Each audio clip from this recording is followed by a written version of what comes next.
She leaned forward and spat in his face, right there at the dinner table, in front of everyone.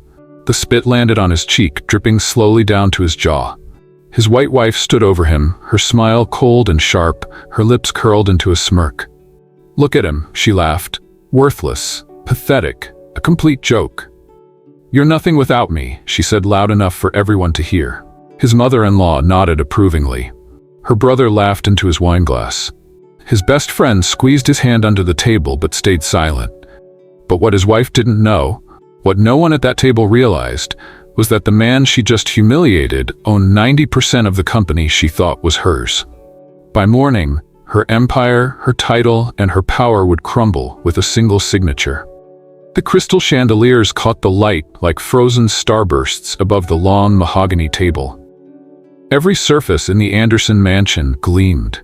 Marble floors polished to mirrors, silver cutlery arranged with military precision, wine glasses that sparkled like diamonds. The air smelled of roasted duck and expensive perfume. Laughter rippled through the dining hall, light and careless. The kind of laughter that comes easy to people who've never had to fight for anything. But if you listened closely, beneath the chatter and the clinking glasses, you could feel it.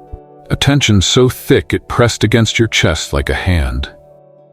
At the head of the table sat Victoria Anderson, a white woman in her early 40s, blonde hair swept back in an elegant twist, her dress shimmering gold under the lights. She held her wine glass like a scepter, her smile sharp and gleaming. Everything about her screamed power. The way she tilted her chin, the way others leaned toward her when she spoke, the way her laughter seemed to give everyone else permission to breathe. While you are here, please hit the subscribe button and comment your view on the story and where you're watching from.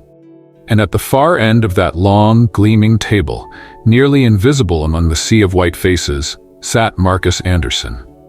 A black man with quiet eyes and calm hands folded in his lap. He wore a simple navy suit, nothing flashy, nothing that drew attention. His posture was straight but not stiff. He smiled when spoken to, nodded politely, but mostly he just existed. To everyone in that room, Marcus was background noise, a shadow, a man who'd somehow ended up married to Victoria Anderson and should be grateful every single day for the privilege.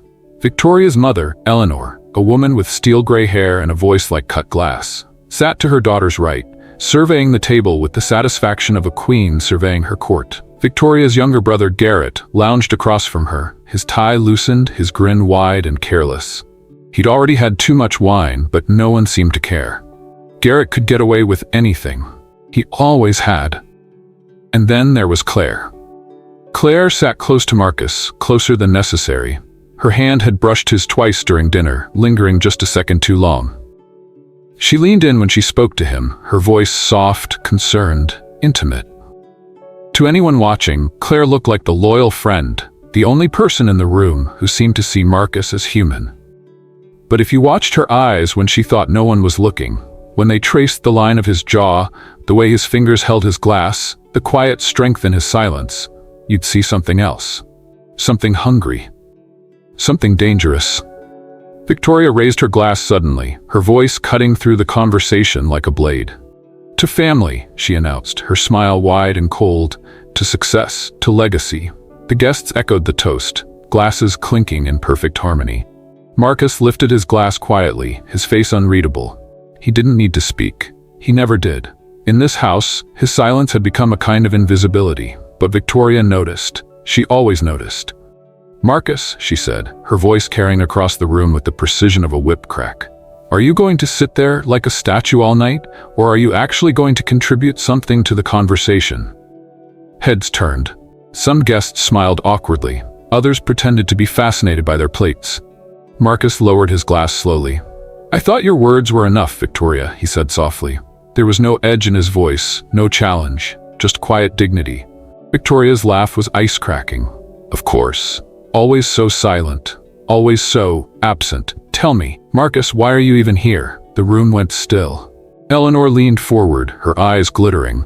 "He's here because you married him, darling," she said, her voice dripping with disdain, "though I still don't understand why. He came from nothing, that tiny apartment, that struggling family. We told you he wasn't good enough for the Andersons." Marcus's chest tightened, but his face remained calm. He'd learned long ago how to take Eleanor's words without bleeding on the outside. Garrett snorted into his wine glass. Look at him just sitting there. No presence, no charm, no personality. What exactly do you bring to this family, Marcus? Besides taking up space at our table? The guests shifted uncomfortably, but no one spoke up. No one ever did. Marcus met Garrett's eyes. His voice was steady, almost too calm. I bring loyalty and respect. The words hung in the air, simple, heavy, undeniable. Victoria's jaw tightened. She hated his calmness. It made her feel mocked, even when he hadn't raised his voice at all. Loyalty? Victoria scoffed. Respect? Don't make me laugh, Marcus. Nobody here respects you. A soft gasp rippled through the table. Claire reached under the table, touching Marcus's hand. Don't listen to her, she whispered, her voice urgent, intimate. But when she glanced at Victoria, something flickered in her eyes, something that looked almost like admiration for the woman's cruelty, for the power she wielded without apology. Victoria wasn't finished. She leaned forward, her smile cruel and bright. You're nothing, Marcus. A ghost in this house, a decoration I regret picking up. Then it happened. Victoria stood, her chair scraping back. She walked around the table with slow, deliberate steps until she stood directly in front of Marcus. Her smile widened, and without warning, without mercy, she spat. The spit landed on his plate, droplets splashing onto his sleeve. The room froze. Gasps shattered the silence. Forks clattered. Someone's wine glass tipped over. Marcus flinched just slightly. His eyes lowered to the stain on his sleeve. His hands trembled once before he steadied them on his lap. He didn't cry. He didn't shout. He simply sat there, silent, with shame burning through his chest like fire. Victoria threw her head back and laughed. Look at him. Pathetic. Weak. A complete joke. Eleanor shook her head with mock sympathy. This is what happens when you marry beneath you, Victoria. Garrett chuckled, his voice thick with wine and contempt. God, I almost feel bad for him. Almost. Claire moved quickly, grabbing a napkin from the table. Here, she whispered, pressing it into Marcus's hand. Her voice was soft, urgent. Don't listen to them. You're better than this. Better than all of them. Marcus took the napkin, his movements small and controlled. He nodded once, not trusting his voice.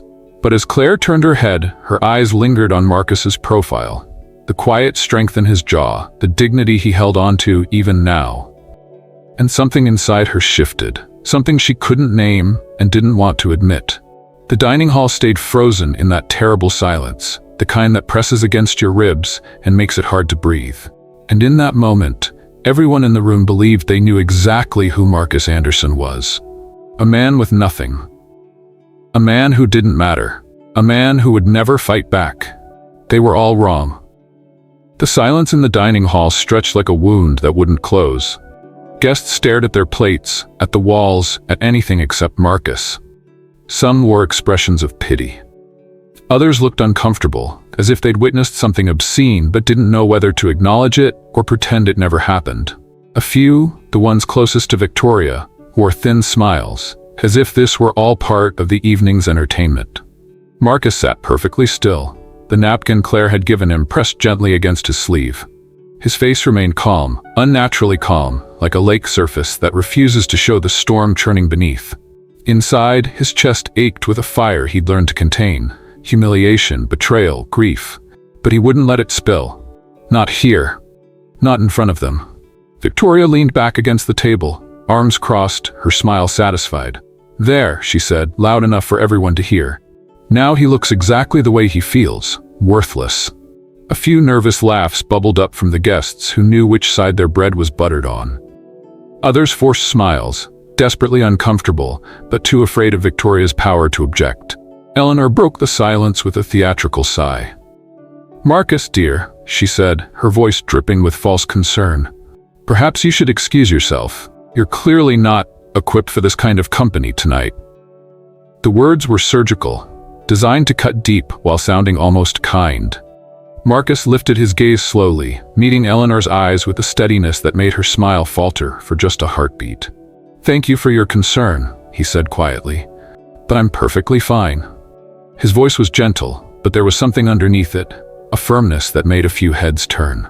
Garrett leaned forward, swirling his wine glass lazily. Oh, come on, Mother, let him stay. this is the most interesting thing that's happened all month. We don't get this kind of show every day." His grin was sharp, his eyes glinting with malice. Victoria slapped the table lightly, laughing at her brother's remark. "Exactly, let him stay. Let everyone see what a failure of a husband looks like." Marcus's fingers tightened on the napkin in his lap, but he said nothing. In that moment, silence was his only shield. Though to everyone watching, it looked like surrender. Claire leaned closer, her voice urgent and low. "Marcus, you don't have to sit here and take this. We can leave right now. Let them choke on their cruelty." Marcus turned his head slightly, his voice barely above a whisper. "If I leave, Claire, they win. I won't give them that." Something twisted in Claire's chest. Pity, yes, but also something else. She admired his quiet strength, the way he held himself together when everyone else expected him to crumble. But when her eyes flicked back to Victoria, standing there so bold, so fearless, commanding the room without effort, power radiated from her, even in her cruelty. And Claire felt that dangerous pull again, the one she tried so hard to ignore. The dinner dragged on, every moment thick with tension. Servants moved like ghosts, terrified of drawing attention. Conversations tried to resume, but kept dying in the shadow of what had happened. Victoria, however, thrived in it. She raised her glass again, her smile mocking. "To my dear husband," she said, her voice sugary with contempt. "The most loyal, most silent man in the world. May he never speak, and may he never matter." A few nervous chuckles rippled around the table, though most guests stayed quiet, their discomfort palpable. Marcus raised his glass too. His hands were steady, his eyes swept across the table, over Victoria, Eleanor, Garrett, the guests who looked away in shame. His lips curved into the faintest of smiles. "To family," he said simply, his voice calm, clear, and steady. The words were plain, ordinary, but something about the way he said them, the quiet weight behind them, silenced the laughter. It was as though in his stillness there was a defiance none of them could name. Victoria's smirk faltered, just for a heartbeat. Eleanor coughed into her napkin, irritation flashing in her eyes. Garrett narrowed his gaze, suddenly intrigued. Claire felt a shiver run down her spine. Marcus's calmness unsettled her, though she couldn't explain why. She slipped her hand under the table, giving his fingers a small squeeze. "You're stronger than you look," she whispered. Marcus didn't answer. He didn't need to. When the dinner finally ended, guests rose quickly, eager to escape the suffocating atmosphere. They whispered as they left, stealing glances at Marcus, some with pity, some with judgment, most with relief that they weren't in his position. Eleanor swept out of the room with her head high, satisfied. Garrett lingered, smirking at Marcus as if he were an interesting puzzle. Victoria strutted out, laughing loudly with a few friends, her arm draped around one of them like a queen leaving her throne room. Marcus remained seated until the last of them were gone. Only Claire stayed by his side. "Marcus," Claire said softly, crouching beside his chair. "I'm so sorry. You didn't deserve that." Marcus folded the napkin slowly, setting it on the table. He looked at his friend with calm, steady eyes. "Don't be sorry for me, Claire," he said quietly. "Save your sorrow for them." Claire blinked, caught off guard. "What do you mean?" Marcus stood, smoothing his jacket. His movements were graceful, deliberate. He didn't look broken, only quiet, only watchful. "One day," Marcus said softly, almost to himself, "the same people who laugh will choke on it." Claire's breath caught. She didn't understand the weight behind the words, but they lingered in her chest like a warning. Marcus walked out of the hall, his back straight, his dignity intact despite the stain on his sleeve. Claire followed, her face torn between loyalty to Marcus and the secret pull she felt whenever Victoria was near. And somewhere deep inside him, Marcus carried a fire no one at that table had seen. Not yet. The house was silent after the dinner.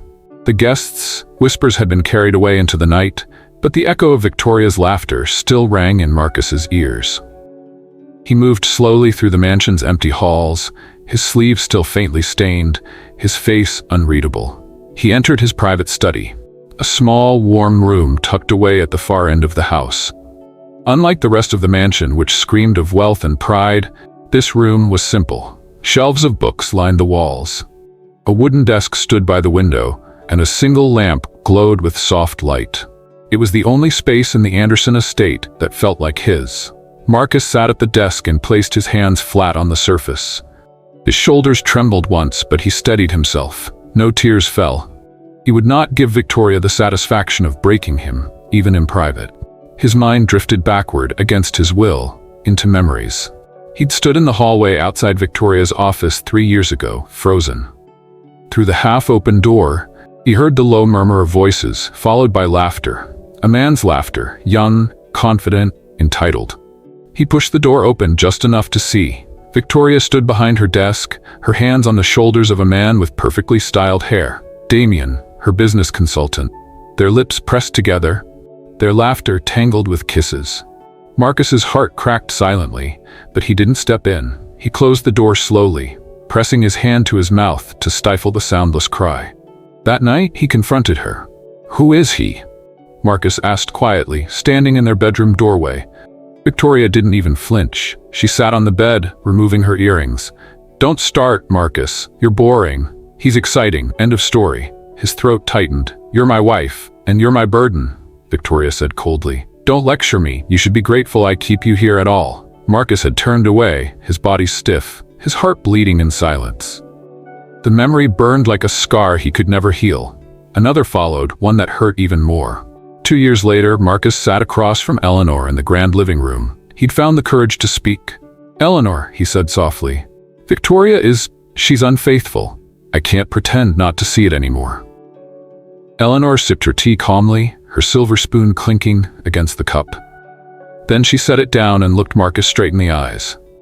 "Damien is better for Victoria," she said coldly.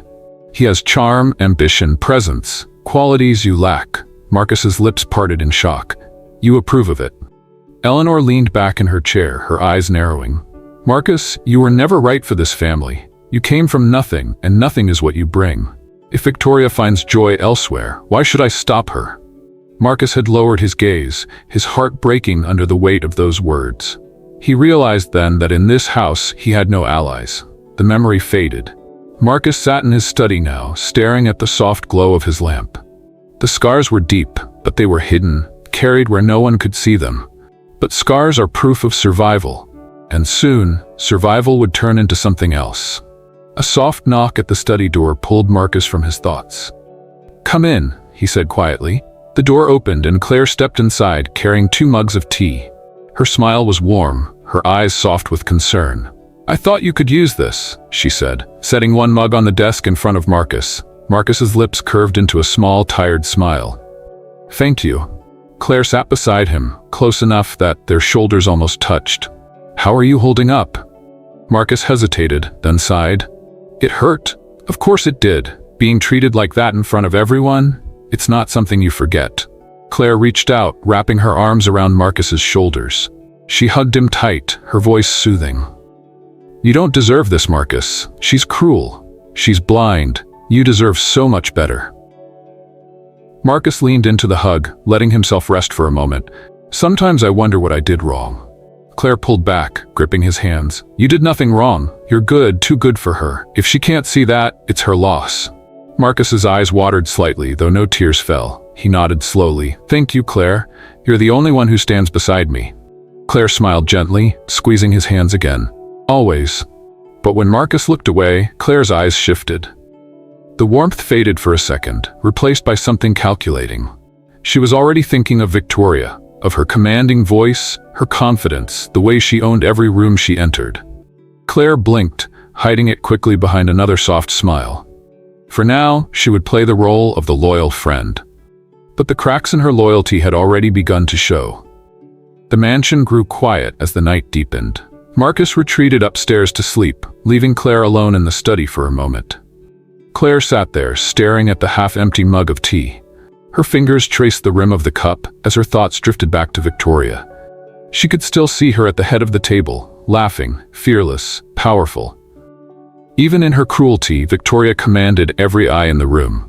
And Claire, though she hated herself for it, had felt a rush in her chest as she watched her. Victoria made her feel something Marcus never could.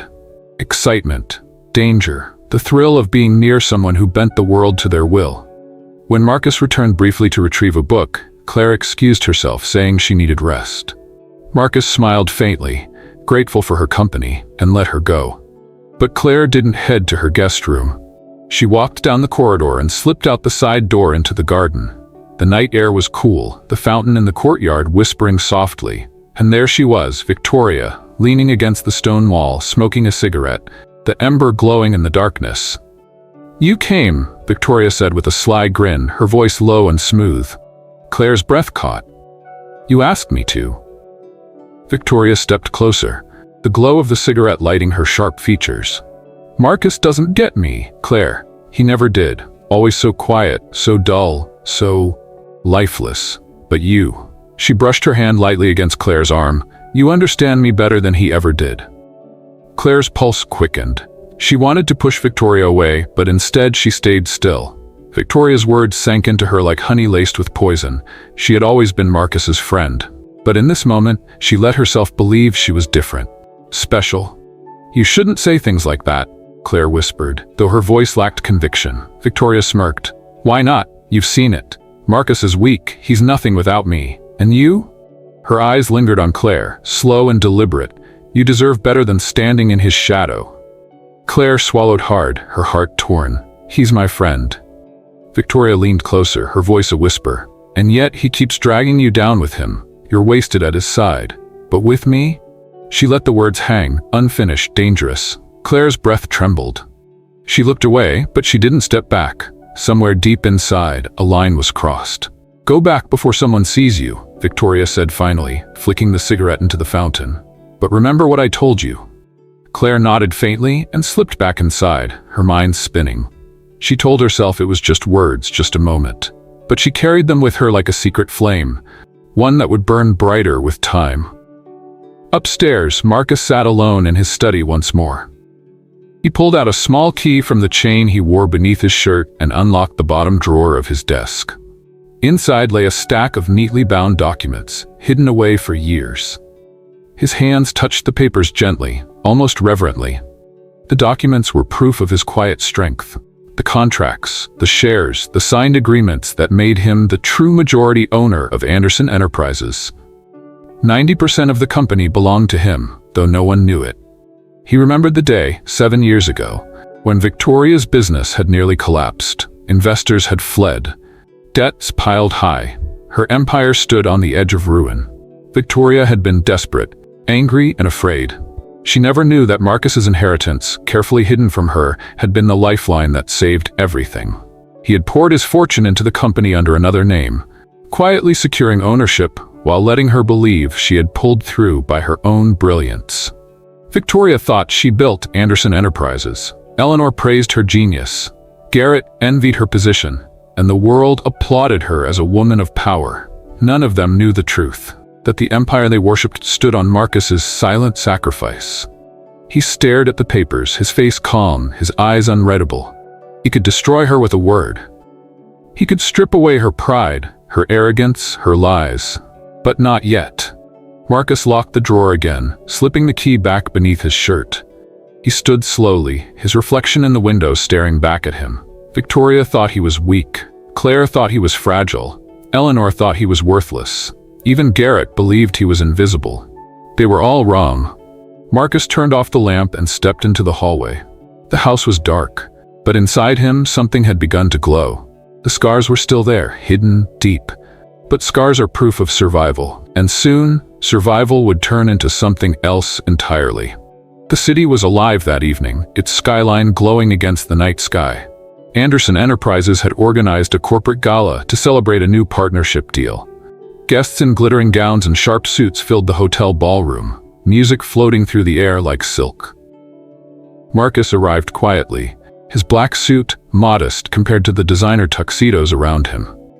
He stayed near the back of the room, content to avoid the spotlight. But no matter how much he wished to blend in, he could not escape the whispers. Victoria made sure of that. She entered the ballroom with Damien on her arm, his designer suit perfectly tailored, his smile confident and bright.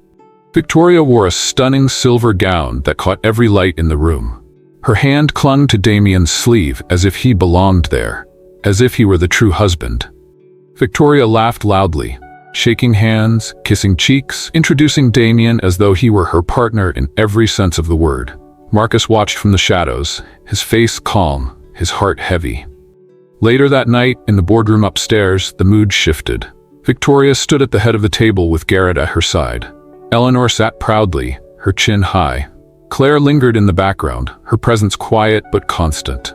Victoria paced as she explained her new expansion plans. We'll open branches overseas, Europe, Asia. This is the time to push, to show the world that Anderson Enterprises is untouchable. One of the directors frowned. It's risky. The company's finances aren't strong enough for such aggressive moves. If this fails, we could. Victoria cut him off with a sharp laugh. If this fails, failure doesn't exist under my name. You're either with me or you're against me. Garrett leaned forward, smirking. The old guard is too cautious, Victoria. They don't see what we see. Take the risk. The bigger the gamble, the bigger the glory. Victoria's chest swelled with pride. She looked around the room, daring anyone to argue. No one did. Marcus, seated quietly at the far end of the table, folded his hands in his lap. He listened, but he said nothing. His silence made him seem invisible, which suited him for now. But his eyes stayed sharp, watching every word, every careless decision. When the meeting ended, Victoria brushed past him as if he were air. Damien clung to her arm, whispering in her ear. Eleanor followed close behind, praising her as though she were royalty. Garrett smirked as if he were the secret hand pulling the strings. Marcus remained seated a moment longer. His calm face betrayed nothing, but inside, he could feel the storm building. And when the time came, that storm would be unstoppable. The gala ended late, but Victoria stayed in the hotel suite with Damien. Marcus returned to the mansion alone, his driver silent as they moved through the night streets. He stared out the window, his face calm, but his chest was heavy. Each time Victoria flaunted Damien, it wasn't only a betrayal. It was a declaration to the world that Marcus did not matter. Back at the mansion, Claire slipped into Marcus's room. She sat on the edge of the bed, her voice soft. You shouldn't have to live like this, Marcus. She humiliates you in front of everyone. And Eleanor. She shook her head, disgust in her tone. They treat you like you're nothing. Marcus folded his hands. It hurts, yes, but leaving would hurt even more. They would all cheer if I walked away. I won't give them that. Claire hugged him tightly, whispering, I'll always be here no matter what. But when Claire left Marcus's room, her steps took her down the corridor toward the guest lounge where Victoria often stayed when she returned late. She found her there, drinking whiskey, her blazer draped over a chair. You should be with your husband, Claire said quietly. Victoria smirked. My husband? Don't make me laugh. Marcus is dead weight. He doesn't speak, doesn't fight, doesn't even breathe life into a room. He just exists. Claire bit her lip. He's hurting. Victoria leaned closer, her voice dropping low. And I'm done pretending to care. I'm filing for divorce soon. Claire's breath caught. Divorce? Yes. Victoria's eyes glittered with arrogance. I've already spoken with lawyers. Marcus will be left with scraps. Damien will stand at my side, and this family will finally look the way it should. She touched Claire's chin lightly, her smile wicked. But who knows? Maybe there's a bigger place for you in it too. You're not like him. You get me. You see me. Claire froze, her heart pounding in her chest. She wanted to believe her, wanted to believe she was more than a pawn in Victoria's games. She nodded faintly, too shaken to speak. The next afternoon, the mansion was quiet. Marcus was in his study, working through papers. He left for a moment to answer a call, leaving the door ajar. Claire passed by, curiosity tugging at her. She slipped inside, her eyes falling on the desk. One of the drawers wasn't closed all the way. She bent down, tugging it open. Inside lay folders and papers, neatly stacked. She flipped one open, her brows knitting as she scanned the contents. Shareholder certificates, contracts, legal documents with Marcus's name on them. Her chest tightened as she skimmed the words, but she shook her head quickly. No, this can't be real. She snapped the folder shut and slid it back into place. To her, it was nothing more than Marcus's fantasy, a desperate collection of papers meant to comfort himself while Victoria stripped him of dignity. Claire laughed softly, almost pitying her friend. She left the room without another thought, never realizing she had just held Marcus's greatest weapon in her hands. That evening, Victoria hosted another business dinner, this time smaller and more intimate. Damien sat beside her, glowing with admiration.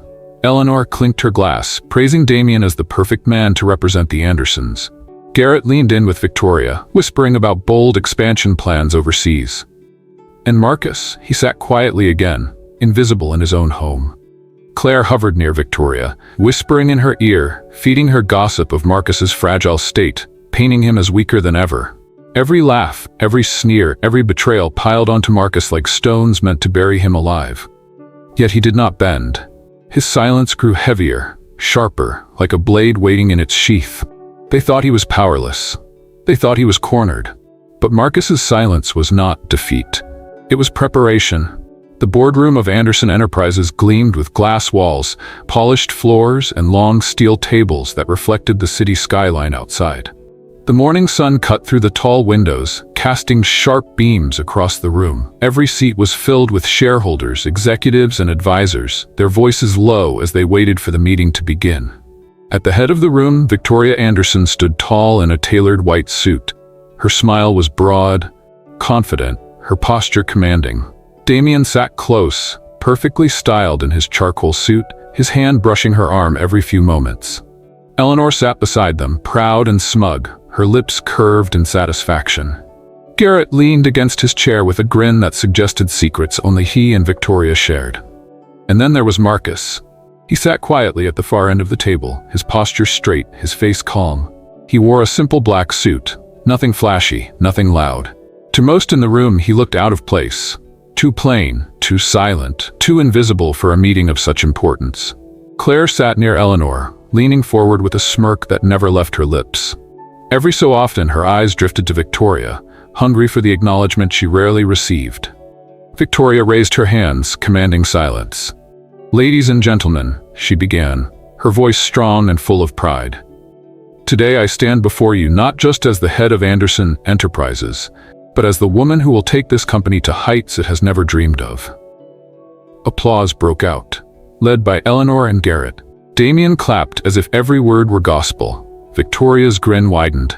"We are expanding. Anderson Enterprises will not remain confined to this country any longer. We will move into Europe, Asia, and beyond. New branches, new markets, new dominance. The world will finally know the full power of our name." She paced as she spoke, her voice growing louder, sharper. "Yes, there are risks. Yes, the cost will be heavy. But history favors the bold, and I am bold. I am an Anderson, and Anderson Enterprises will follow my vision."